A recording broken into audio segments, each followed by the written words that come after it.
नमस्ते बच्चों, शुक्ला सर की क्लास में आपका स्वागत है। वंदे मातरम, जय हिंद। अपना कार्यक्रम स्टार्ट करते हैं हम।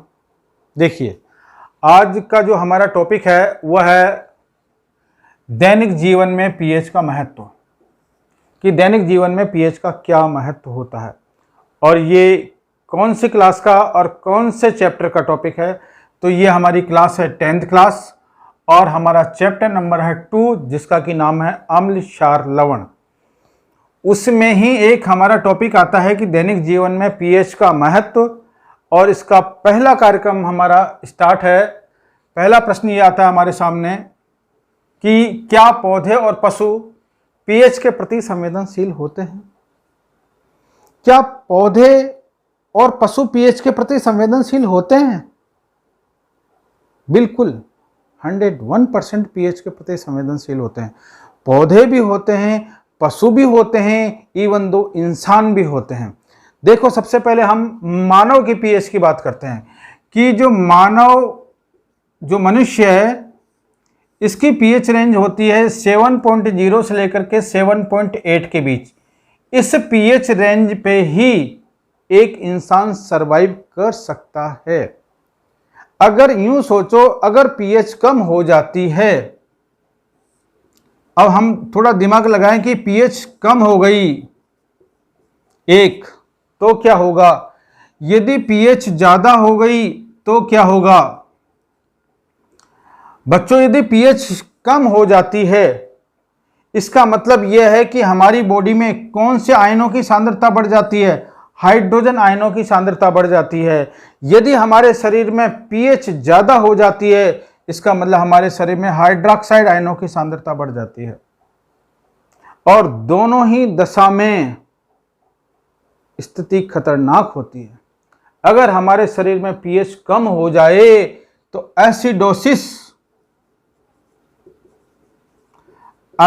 एसिडोसिस नामक रोग हो जाता है और कोई भी व्यक्ति किसमें चला जाता है? कोमा में चला जाता है। खत्म काम। अगर ऐसी स्थिति हो कि यदि पीएच ज्यादा हो जाए तो क्या हो जाएगा? तो ऐसी कंडीशन में एल्केलोसिस, ये एक बीमारी होती है। यह बीमारी हो जाएगी और उस व्यक्ति के हाथ पैर कांपने लग जाएंगे, मांसपेशियों में अकड़न आ जाएगी और वो चलने उठने बैठने में असमर्थ हो जाएगा। खतरनाक स्थिति हो जाएगी। दोनों ही कंडीशन में सांस लेने में तकलीफ आ जाती है। रेस्पिरेटरी टैक्स, हमारा जो सांस लेने का सिस्टम है, ये गड़बड़ा जाता है, किडनियां गड़बड़ा जाती हैं। तो कहने का मतलब है कि हम ज्यादा पीएच रेंज, मतलब लो पीएच रेंज पे और हाई पीएच रेंज पे, दोनों ही पीएच रेंज पे हम सरवाइव कर ही नहीं सकते हैं। ये तो रही बात इंसानों की। अगर हम बात करते हैं कि पेड़ पौधे जीव जंतु, अरे मैं तो एक बिल्कुल क्लियर कट बात बता देता हूं आप लोगों को। जो कोशिका होती है ना, कोशिका, जितने भी जंतु कोशिका, जितने भी जानवर हैं, इन सभी कोशिकाओं की पीएच का जो रेंज होता है वो एवरेज ये 7 से लेकर के 7.8 के बीच का ही होता है। और बेसिकली बहुत महत्वपूर्ण बात करें तो 7.3 से लेकर के 7.4 के बीच, बहुत कम रेंज पे होता है। और इतने ही कम रेंज पर जीव सरवाइव कर पाते हैं। तो हर प्राणी, चाहे कोई भी हो, चाहे चींटी हो, हाथी हो, इंसान हो, कोई सा भी, चाहे पशु हो, पक्षी हो, कोई भी बहुत कम रेंज पे सरवाइव कर पाते हैं। मतलब ज़्यादा क्षारीय स्थिति में नहीं रह सकते, ज़्यादा जो अम्लीय स्थिति में भी नहीं रह सकते। एक ऐसे बिल्कुल पेड़ पौधे हैं। एक उदाहरण दे रखे, हमारी किताब में उदाहरण दे रखा है, उसका नाम दे रखा है अम्ल वर्षा। क्या नाम दे रखा है? अम्ल वर्षा। अम्ल वर्षा क्या होती है? अम्ल वर्षा का मतलब होता है एसिड वर्षा को हम बोलते हैं रेन, एसिड रेन। मतलब बादलों से क्या गिरेगा? एसिड गिरेगा। एसिड कैसे गिरेगा? पहली बात तो यह है। तो क्या होता है, जब वायु प्रदूषण बहुत ज्यादा हो जाता है, वायु प्रदूषण बहुत ज्यादा हो जाता है तो वायुमंडल में कई प्रकार की गैसें हो जाती है, जैसे कि carbon dioxide gas, sulphur dioxide gas, nitrogen के कई सारे ऑक्साइड, इनसे कई प्रकार के वायुमंडल में ये जल के साथ क्रिया करती हैं। ये सारी की सारी गैसें किसके साथ क्रिया करती हैं? जल के साथ क्रिया करती है। कार्बन डाइऑक्साइड भी, सल्फर डाइऑक्साइड भी, नाइट्रोजन के ऑक्साइड, ये सारी की सारी गैसें जल के साथ क्रिया करके अम्ल बनाती हैं। कौन कौन से अम्ल बनाती हैं? देखें, एक बार हम देखेंगे कार्बोनिक अम्ल बनाएंगी, और जो सल्फर डाइऑक्साइड है यह सल्फ्यूरिक अम्ल बनाएगी, और नाइट्रोजन के ऑक्साइड नाइट्रिक अम्ल, और एक और अम्ल होता है नाइट्रस अम्ल। नाइट्रिक अम्ल, नाइट्रस अम्ल एक और अम्ल है। इधर सल्फ्यूरिक अम्ल, सल्फ्यूरस अम्ल और कार्बोनिक अम्ल, कई प्रकार के अम्ल बनाती हैं। जब बरसात गिरती है तो ऊपर से ये अम्ल भी वर्षा जल के साथ गिरते हैं। अब सोचो कि ऊपर से अम्ल गिर रहा है, कार्बोनिक अम्ल, सल्फ्यूरिक अम्ल, नाइट्रिक अम्ल, नाइट्रस अम्ल, धड़ाधड़ अम्ल गिर रहा है, और कहीं पर खेतों पे फसल उगी हुई है, उस फसल के ऊपर यदि सोचो एसिड गिरेगा तो क्या होगा? फसल जल जाएगी, नष्ट हो जाएगी, क्योंकि पौधे उस पीएच को बर्दाश्त ही नहीं कर सकते हैं। क्योंकि अम्ल गिर रहा है तो इसका मतलब पीएच कम है, और पौधे फसल की फसल अम्ल वर्षा में चौपट हो जाती हैं। बच्चों, जब वो अम्ल वर्षा होती है और मान लो कहीं खुली जगह पर पशु पक्षी वगैरह इनके ऊपर जब एसिड फॉल होता है तो ये भी तड़प तड़प के मरने लग जाते हैं। जब ये बरसात का पानी जब नदी नालों में बहता हुआ किसी तालाब में या नदी में चला जाता है तो नदी के जल का पीएच बढ़ जाता है, कम हो जाता है, क्योंकि एसिड गिरा है। नदी के जल का, तालाब के जल का पीएच भी कम हो जाता है। ऐसी स्थिति में नदी में रहने वाले जितने भी पादप हैं, तालाब में रहने वाले, नदी तालाब में रहने वाले जितनी भी जलीय वनस्पतियां हैं वो नष्ट होने लग जाती हैं। जल में रहने वाले जितने भी जीव जंतु हैं जैसे कि मछली, मेंढक, जलीय सांप वगैरह, वो भी नष्ट होने लग जाते हैं, वो भी मर जाते हैं। तो मतलब कहने का मतलब ये है कि पीएच के प्रति न केवल पौधे वरन पशु बहुत संवेदनशील होते हैं, और इसका एग्जैक्ट उदाहरण है अम्ल वर्षा। जहाँ कहीं भी अम्ल वर्षा होती है तो वहाँ पर न केवल वनस्पति वरन जीव जंतु भी नष्ट होने लग जाते हैं। कभी आपने, एक बात और बताऊं, कभी आपने क्षारीय जमीन देखी, बंजर जमीन देखी? बंजर जमीन, बंजर जमीन में एक भी पेड़ पौधा देखा क्या? उसका नाम ही बंजर है। तो क्षारीय जमीन में तो वैसे पेड़ पौधे नहीं उगते हैं, बंजर हो जाती है, अपने आप ही बंजर हो जाती है वो। तो कहने का मतलब क्षारीय जमीन का मतलब अधिक पीएच, वहां पर भी कोई वनस्पति नहीं है। जहां पर एसिडिक पीएच है वहां पर भी कुछ नहीं है। तो पीएच बहुत कम रेंज के प्रति हम जीवित रह पाते हैं। क्या आपको ये बात अच्छी तरीके से समझ में आ गई? किताब से पढ़ लेना, बिल्कुल क्लियर कट समझ में आ जाएगा। और भी अगला टॉपिक देखते हैं हम। हमारा जो दूसरा टॉपिक है वह है बगीचे की मिट्टी का पीएच या फिर खेत की मिट्टी का पीएच। कहने का मतलब यह है कि खेत की मिट्टी हो चाहे बगीचे की मिट्टी हो, मिट्टी का पीएच यदि एप्रोप्राइट है, यदि सही है, तो ही वहां पर फसल उगेगी, अन्यथा वहां पर कोई भी वनस्पति नहीं उगेगी। क्लियर कट बात। तो देखते हैं, दो प्रकार की पीएच, दो कंडीशन हमारे सामने हो सकती है। या तो पीएच का मान कम है, पीएच का मान यदि कम है तो मिट्टी कैसी होगी? अम्लीय मिट्टी होगी, अम्लीय मृदा कहलाएगी, और अम्लीय मृदा में वनस्पति नहीं उगेंगी। दूसरी कंडीशन हो सकता है आपके सामने ऐसी हो कि खेत की मिट्टी या बगीचे की मिट्टी जो है उसका मान, पीएच का मान ज्यादा हो। पीएच का मान कैसा हो? ज्यादा। अगर यूं समझिए कि पीएच का मान ज्यादा है तो वहां की जो मृदा होगी वो कैसी कहलाएगी? क्षारीय कहलाएगी, और क्षारीय मृदा भी बंजर होती है और वहां पर भी कुछ नहीं उगेगा।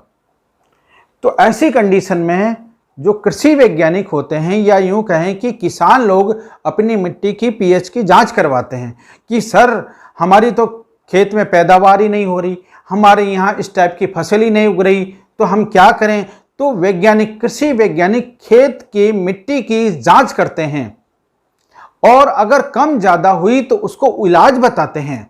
अगर इलाज क्या होता है? यदि यूं मानिए कि पीएच, किसी के खेत की पीएच का मान कम है, इसका मतलब मिट्टी कैसी है?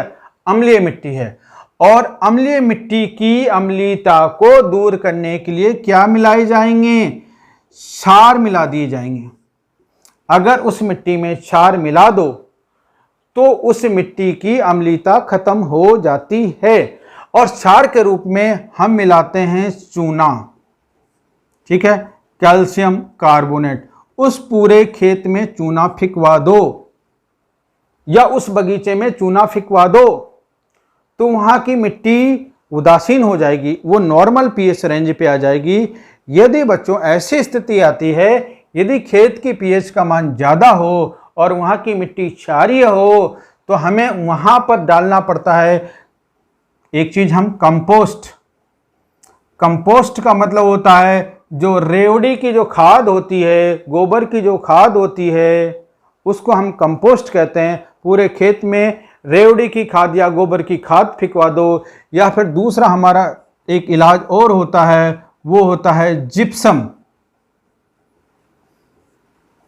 उस खेत में जिप्सम फिकवा दिया जाता है, जिप्सम फैला दिया जाता है, जिसकी वजह से भी उस मिट्टी की क्षारीयता खत्म हो जाती है।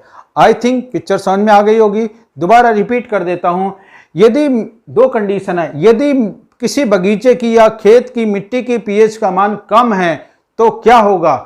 अगर पीएच का मान कम है तो वहां की मिट्टी अम्लीय कहलाएगी, अम्लीय मृदा होगी, और अम्लीय मृदा में वनस्पति नहीं उगेगी या फसल की पैदावार कम होगी। ऐसी कंडीशन में उस मिट्टी को नॉर्मलाइज करने के लिए उस खेत में चूना डलवाया जाता है, कैल्शियम कार्बोनेट डलवाया जाता है, जिसकी वजह से वहां की मिट्टी की अम्लीयता नष्ट होती है और वहां पर फसल उत्पादन बढ़ जाता है।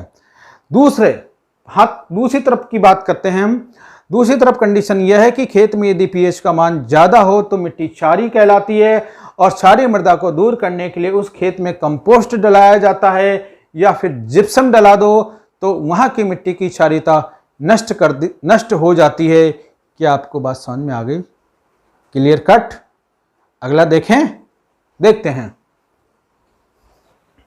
हमारा जो तीसरा टॉपिक है, दैनिक जीवन में पीएच के महत्व का बिंदु नंबर तीसरा ये आता है कि पाचन तंत्र का पीएच, मतलब पीएच का पाचन तंत्र पर क्या प्रभाव पड़ता है। तो सबसे पहले हम बात करते हैं एसिडिटी की। एसिडिटी का मतलब ये होता है कि यहाँ से जो हमारी फूड पाइप जाता है, भोजन नली जाती है, यहाँ पर इस जगह पर एक थैली नुमा जैसी संरचना होती है। इस थैली नुमा संरचना को हम क्या बोलते हैं? आमाशय कहा जाता है, स्टमक कहा जाता है। यहाँ पर स्टमक होता है। इस स्टमक में से एक अम्ल निकलता है। इसकी जो दीवार, मोटी दीवार होती है, इस मोटी दीवार में से एक अम्ल निकलता है। उस अम्ल का नाम है हाइड्रोक्लोरिक अम्ल। ध्यान रहेगा, आमाशय में से कौन सा अम्ल स्रावित होता है? आमाशय से हाइड्रोक्लोरिक अम्ल स्रावित होता है। ठीक है, हाइड्रोक्लोरिक अम्ल के अपने कुछ कार्य हैं। कुल मिलाकर के हम एक शब्दों में कह सकते हैं कि यह भोजन को पचाने में मदद करता है। लेकिन कभी कभी कंडीशंस अलग हो जाती है। मान लीजिए पेट खाली है, आपका पेट खाली है, कहने का मतलब आप जो स्टमक है, आमाशय खाली है, भोजन नहीं किया गया। एक पेट क्या है? खाली है। दूसरी कंडीशन आपकी आती है अपच, या भोजन सही ढंग से पच ही नहीं रहा, अपच हो रही है। तीसरी चीज है आपने कोई तीखा स्पाइसी चीज खा ली है, स्पाइसी चीज आपने कोई खा ली है। तो ऐसी कंडीशन में, तीन कंडीशन में, पेट खाली है, अपच की स्थिति है, या आपने तीखा भोजन कर लिया है स्पाइसी, तो ऐसी कंडीशन में क्या होता है, जो यहां से आमाशय की दीवारों में से एक अम्ल स्रावित होता है। उस अम्ल का नाम है हाइड्रोक्लोरिक एसिड। बच्चों ये अम्ल होता है, अम्ल एसिड, और इसकी जो पीएच होती है, इसकी पीएच का जो रेंज होता है बहुत कम होता है। इसकी पीएच का रेंज 2.1 के आसपास होता है, 2 के आसपास। बहुत ज्यादा अम्लीय होता है और इतना खतरनाक अम्लीय होता है, पेट में जो भी चीज जाती है सबको पचा लेता है। मान लो यदि पेट खाली और पेट में ये अम्ल स्रावित हो जाता है तो हमारे पेट में जलन होने लग जाता है। ये अम्ल यहां पर असर डालता है और इसकी वजह से जब हमारे पेट में जलन होने लग जाती है, खट्टी डकारें आने लग जाती हैं, तो ऐसी स्थिति को जब पेट में, ध्यान से सुनना, जब पेट में, उदर में हाइड्रोक्लोरिक अम्ल की मात्रा ज्यादा हो जाए, पहली बात तो हमारे शरीर में क्या होने लग जाएगा, खट्टी डकारें आने लग जाएंगी, ठीक है, पेट में जलन होने लग जाएगी, क्या आएगी, एक तो खट्टी डकारें आने लग जाएंगी, पेट में जलन होने लग जाएगी। ऐसी स्थिति को हम क्या बोलते हैं, अम्लता बोलते हैं, एसिडिटी बोलते हैं कि एसिडिटी। अब पेट में यदि एसिडिटी हो जाए तो क्या काम करना पड़ेगा, पेट में अम्ल की मात्रा ज्यादा हो गई, बताओ क्या काम करोगे आप। पेट में यदि अम्ल की मात्रा ज्यादा हो जाए, ऐसी कंडीशन में हमें देने पड़ते हैं इलाज के तौर पे एंटासिड्स। क्या देने पड़ते हैं, एंटासिड्स।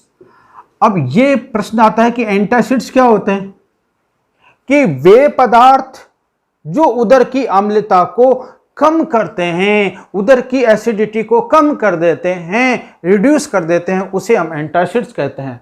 तो भैया एंटासिड्स के रूप में क्या देना पड़ेगा, तो एंटासिड्स के रूप में भारी वाला क्षार मत दे देना, निमट जाएगी जनता, ठीक है। एंटासिड्स के रूप में दिया जाता है दुर्बल क्षार, दुर्बल क्षार के रूप में दिया जाता है, नाम याद रखना, बहुत इंपॉर्टेंट नाम है, परीक्षा में आता है, milk of magnesia, milk of magnesia.